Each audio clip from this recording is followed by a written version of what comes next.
नमस्कार दोस्तों, मैं रविकांत आज आपके सामने फिर से लेके आया हूँ कोहिनूर के 10 रहस्यमय किस्से जिसको आपने पहले कभी नहीं सुना होगा। तो चलिए शुरू करते हैं। इतिहासकारों के अनुसार कोहिनूर हीरा आंध्र प्रदेश के गोलकुंडा में गंतूर खदान से निकलकर कोहिनूर हीरे का सफर कार्तिकेय डायनेस्टी से शुरू हुआ। इसके बाद खिलजी, मुगल, पर्शियन, अफगान और सिख डायनेस्टी से होता हुआ यह हीरा ब्रिटिश एम्पायर तक गया और जिस भी डायनेस्टी में गया इसने अपने श्राप से उस डायनेस्टी को खत्म कर दिया।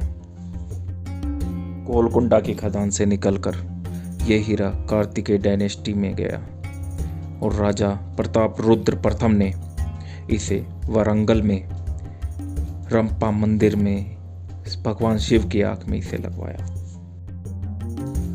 कोहिनूर हीरे को ना आज तक कोई बेच सका है, ना ही कभी कोई इसे खरीद सका है। बस आज तक कोहिनूर को जीता गया है, छीना गया है या इसे जबरदस्ती गिफ्ट के तौर पर दिया गया है। शाहजहां ने तख्ते ताउस में कोहिनूर हीरे को लगवाया। बताया जाता है तख्ते ताउस, जिसे हम पीकॉक थ्रोन भी बोलते हैं, अपने आप में एक अजूबा है जिसे बनाने में 7 साल लगे और इतिहासकारों का कहना है कि तख्ते ताउस को बनाने में इतने पैसे खर्च हुए कि जिसके बदले में हम 4 ताजमहल बना सकते थे। बताया जाता है जब नादिर शाह ने दिल्ली में 57 दिनों तक कत्लेआम करने के बाद जब उसने अपने देश ईरान का रुख किया तो नादिर शाह ने मुगलों की पीढ़ियों से जुटाई गई सारी दौलत को ले लिया। उसकी सबसे बड़ी लूट थी तख्ते ताउस, जिसमें कोहिनूर लगा था, उसे भी वह अपने साथ ले गया। सारी लूट की दौलत को ले जाने के लिए उसे 700 हाथी, 4000 ऊंटों और 17,000 घोड़ों का सहारा लेना पड़ा। जब यह हीरा नादिर शाह ने प्रथम बार देखा तो उसकी ब्राइटनेस और चमक को देखकर नादिर शाह के मुंह से निकला कोहिनूर, कोहिनूर, कोहिनूर। दरअसल पर्शियन में कोह का मतलब होता है माउंटेन और नूर का मतलब होता है light, the mountain of light.